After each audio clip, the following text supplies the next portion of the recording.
तो hello students, देखो ये हमारे पास चित्रकला का पेपर कोड 830 IU है। तो आज की इस वीडियो में हम लोग इसका सॉल्यूशन कराने वाले हैं। तो सॉल्यूशन अपना हम लोग मिला लीजिएगा और कमेंट करके जरूर बताइएगा आप लोगों ने कितना सही किया था और कितना गलत है। चलिए अपना मिलाते चलिएगा हम। चलिए पहले हम लोग बहुविकल्पी प्रश्न करते हैं।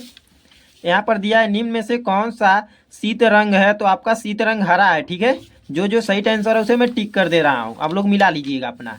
ठीक है, देखो निम्नलिखित में से कौन सी लयात्मक रेखा है। तो सरल रेखा, लयात्मक रेखा है। तो बनावट की दृष्टि से आलेखन कितने प्रकार के होते हैं। तो 4 प्रकार के होते हैं। मैंने मॉडल पेपर कराया था, ये प्रश्न था। कितने सारे मॉडल पेपर कराया था, उसी में से एक मॉडल पेपर कराया जो बोर्ड ने जारी किया था, उसी में से कितने 5 से 7 प्रश्न फंस गए, 8 से प्रश्न। अगर आपने वो तैयार किए होंगे तो अच्छा हुआ होगा आपका पेपर। सफेद रंग का विरोधी रंग कौन सा है। तो सफेद रंग का विरोधी रंग काला, ये भी मॉडल पेपर में था। तो देखो दोस्तों, हमारा 5 नंबर प्रश्न क्या कह रहा है। हरा रंग नेत्रों पर क्या प्रभाव डालता है। तो ठंडा, ठंडा डालता है नेत्रों पर प्रभाव। ठीक है, 5 नंबर का प्रश्न है। 6ठा नंबर प्रश्न क्या है। एकांकी रंग संगति में कितने रंग का प्रयोग होता है। तो 1 रंग का प्रयोग होता है। ठीक है, ये हमारा 6 प्रश्न है। ठीक है, 7 नंबर क्या कह रहा है। देखो नीला और लाल रंग मिलाने से निम्न में से कौन सा रंग बनता है। तो बैगनी बनेगा। बैगनी आप लोगों में मिलाकर चेक कर लेना, बैगनी रंग बनता है। अगर आपने मिलाकर चेक किया है तो आपका सही होगा, बैगनी पट्टी किया है तो। देखो पीला और नीला रंग मिलाने से कौन सा रंग बनेगा। तो कौन सा रंग बनेगा कमेंट करके बताओगे, बता दूं। तो बी नंबर सही हो जाएगा, हरा रंग बनता है। ठीक है, हरा रंग बनेगा। अगर आप पीला और नीला मिलाओगे तो हरा रंग बन जाएगा। कितने प्रश्न हो गए हमारे, 8 प्रश्न हो गए। ठीक है, अब आती है 9 प्रश्न की। 9 नंबर क्वेश्चन क्या है वो विकल्पी। कौन से रंगों का माध्यम सर्वाधिक पारदर्शी होता है। तो आयल कलर का। ये भी प्रश्न हमारे बहुविकल्पी मॉडल पेपर में था जो बोर्ड द्वारा जारी किया गया था।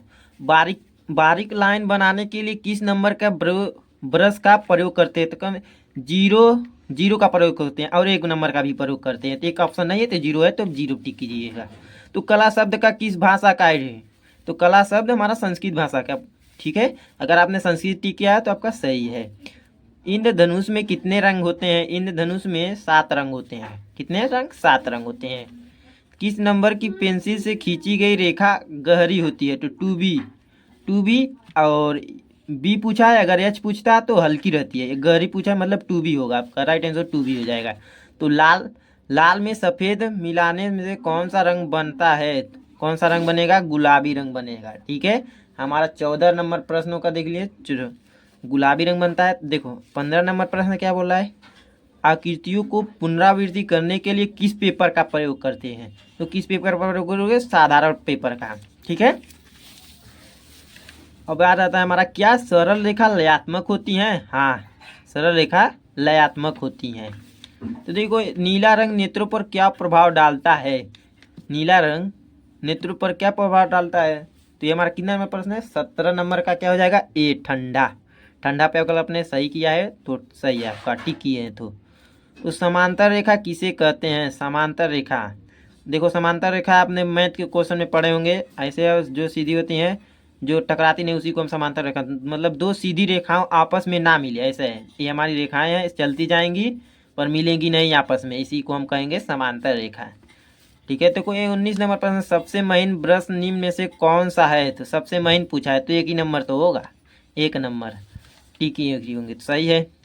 रेखा किसे कहते हैं। तो दोस्तों रेखा किसे कहते हैं, 3 बिंदुओं के बीच की दूरी को कहेंगे या 2 बिंदुओं के बीच की दूरी को।